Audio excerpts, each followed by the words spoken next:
That's the bulk behind what we need to do. Offensively, we've got somebody that started in every position except one back. Defensively, we've got to go in and build some pieces, but we feel like our recruiting class is going to allow us to do that. So it's brought a lot of excitement, a lot of direction to our campus, and as we get ready for football season.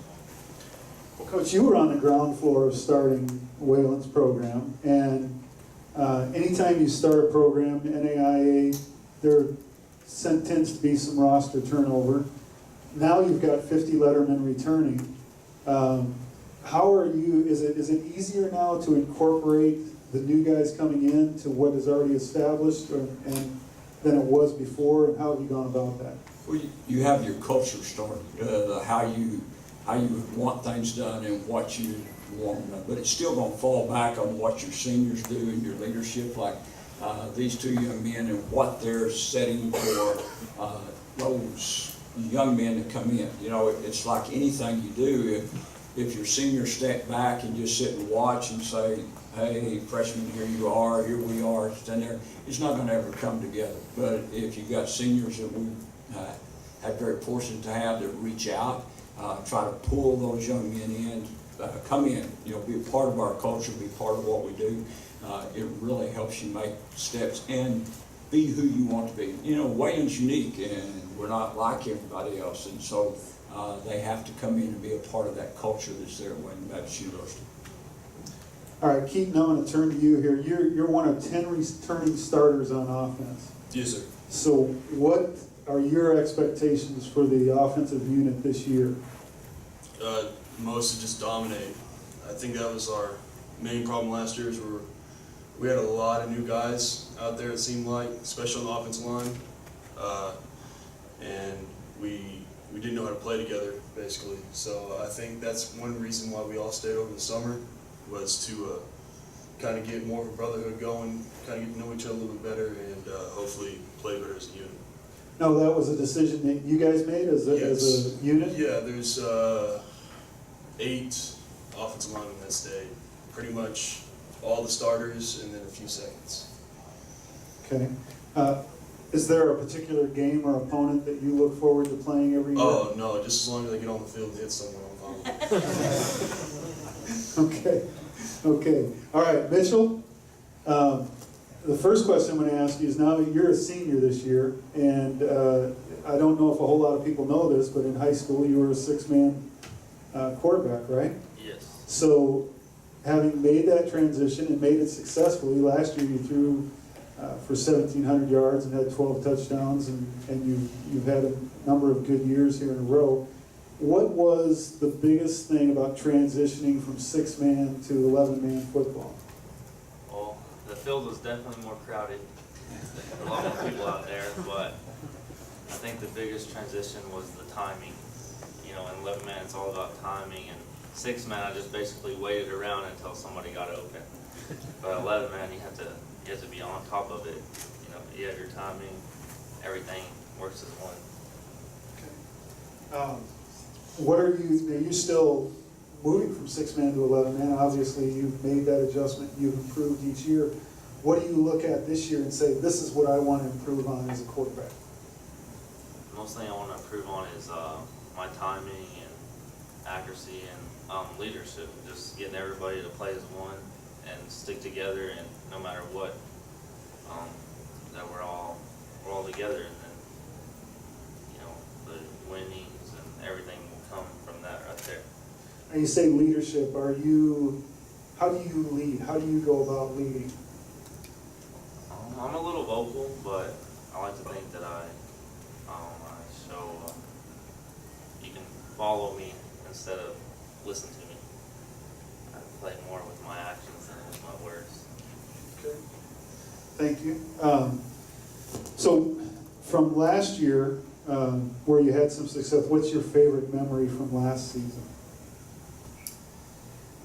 Any of the touchdown passes stand out, or are you like everybody else and only the interceptions stand out?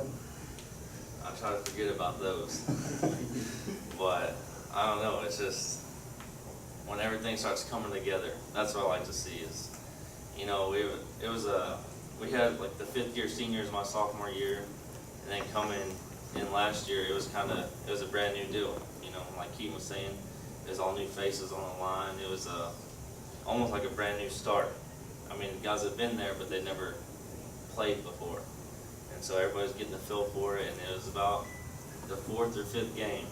And to see everything starting to come together, like we started rolling, that was the best thing I saw. I think we were playing Lyon College, and that first half, it was awesome to see all the pieces coming together.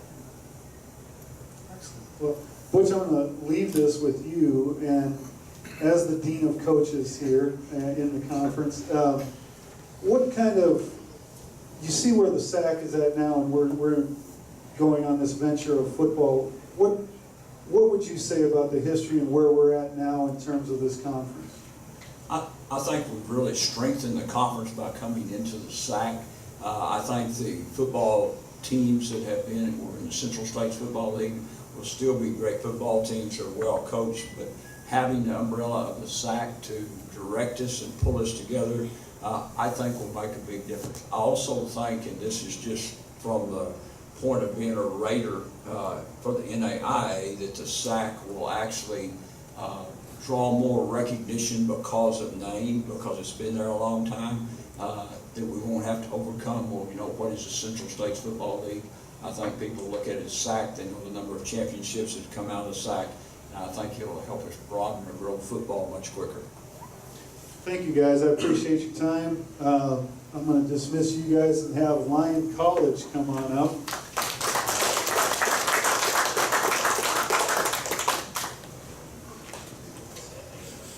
Coming up for these guys is the new head coach of Lyon Scots, and that's Casey Crehan. And then joining him is Trey Hawkins, and Trey has been there since the inception of the program. And he is a defensive back, a senior from Houston, Texas. Coach, welcome to the league.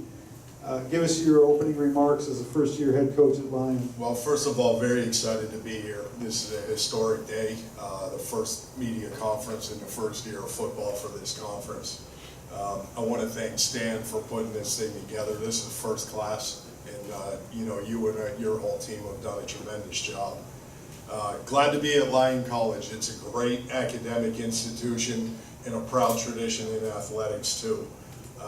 And we're led by a tremendous president. We have a new president who has an outstanding vision for our football program and an even bigger vision for our institution as a whole. So very excited to be at Lyon College, honored to be at Lyon College, and excited about the future there. Proud to introduce to you, next to me, Trey Hawkins. Trey is a senior and a defensive back. Our program is relatively new as well, and Trey has been there since the beginning of the program.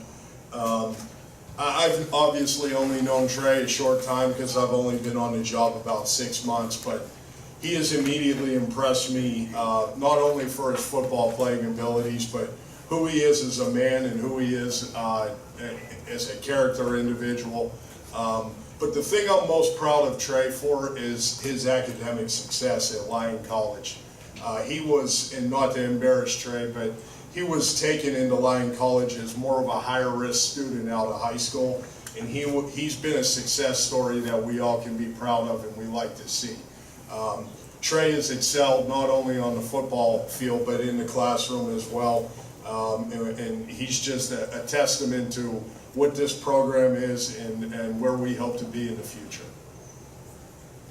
So, Coach, I don't know that people realize, but you inherited a winning team, 6-5 last year, and you have 40 lettermen returning on the roster. So, when you got to Lyon, what was the thing that impressed you about that group?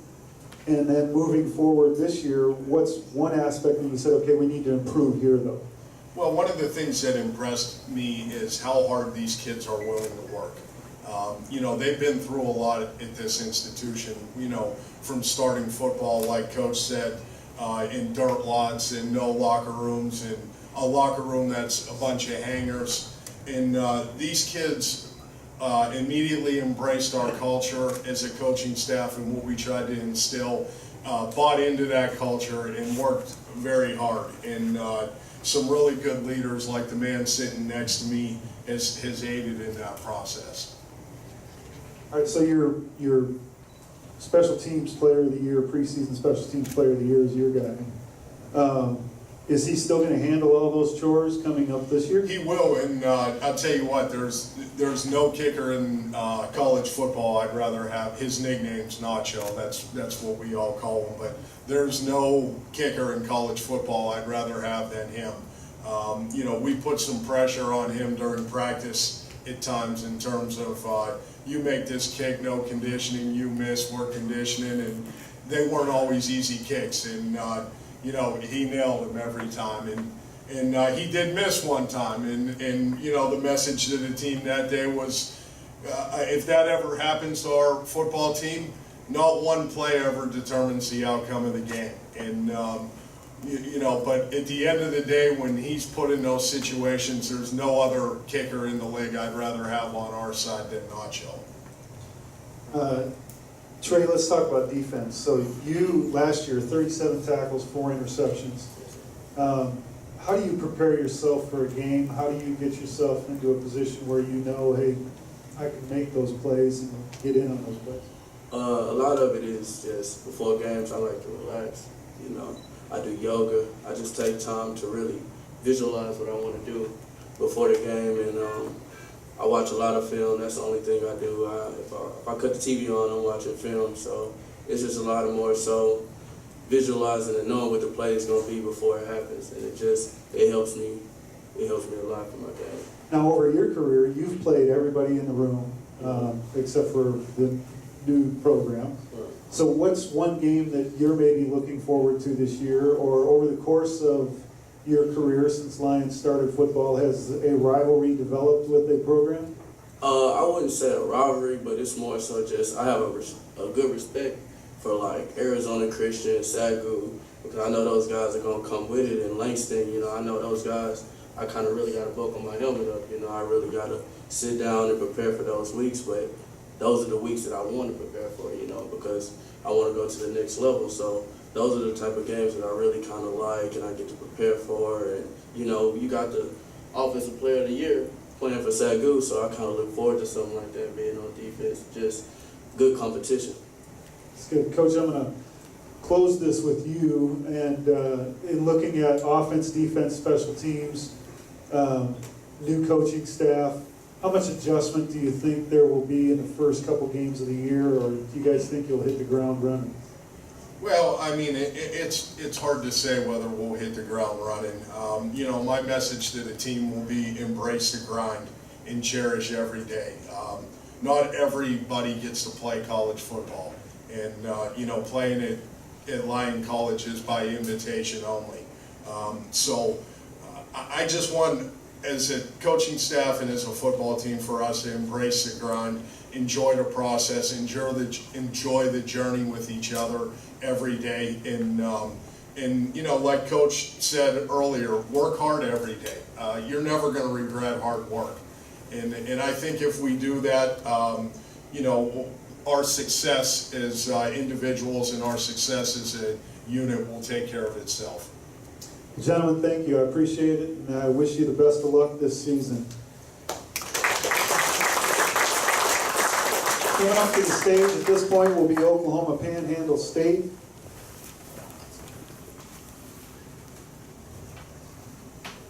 Coming up is their head coach, Russell Gaskamp, and then Nate Leathed, a linebacker who is a junior from Colorado Springs, Colorado. So, Coach, I'll just have you start off with your opening remarks. First, I feel really bad for whoever put this all together to not drink one of these bottled waters, so I appreciate that. I want to thank, first and foremost, the Sooner Athletic Conference, Stan, for putting this together. This is a first-class event. Look forward to many in the future. I want to thank the Texas Westland Athletic Department and all of their sponsors. This is a type of event like this is not possible without you guys, so I really respect you guys stepping up and getting this done. I'm so proud to be a member of the Sooner Athletic Conference. I have kind of a unique perspective of this deal. Panhandle was once an affiliate member of the CSFL. We spent a year in the Lone Star Conference, and then had the honor to be able to join the CSFL and join the NAIA ranks last year. And I can tell you, just as a side note, the level of play in this league is so much better than when we started first playing teams in this league in 2012. And there's some outstanding coaches in this league, some guys that are doing great things with the programs, and so we're just very proud of it. I know that there's a national champion that's going to come out of this league very soon. Obviously, we hope it's Panhandle State, but there's some great football being played. Last, I'd like to again thank our administration, our athletic director Megan Mulcahy, and our president Dr. Tim Fulton for giving me the honor. I've been the head football coach. This will now be my 7th season at Panhandle State, and we have some incredible things going on at our university, including a major renovation to our game field, a dynamic scoreboard that's going up. And there's a lot of people on campus that are working very hard to get that done right now, so I want to thank them. I also want to thank our assistant coaches and our players. We have 70 guys that are on campus right now this summer working out. I think that's unique for an NEI program, and that is being done solely because they're willing to make the sacrifice to stay there over the summer and push for what our ultimate goal is, which is to win the SAC Conference Championship. So I want to thank all those people. Coach, thank you. Now, we've actually got a couple questions from the Panhandle fan base that came through on Twitter here. So we're going to ask you those. Were any of them from my bosses? Well, no, probably from the SID, but not from your bosses.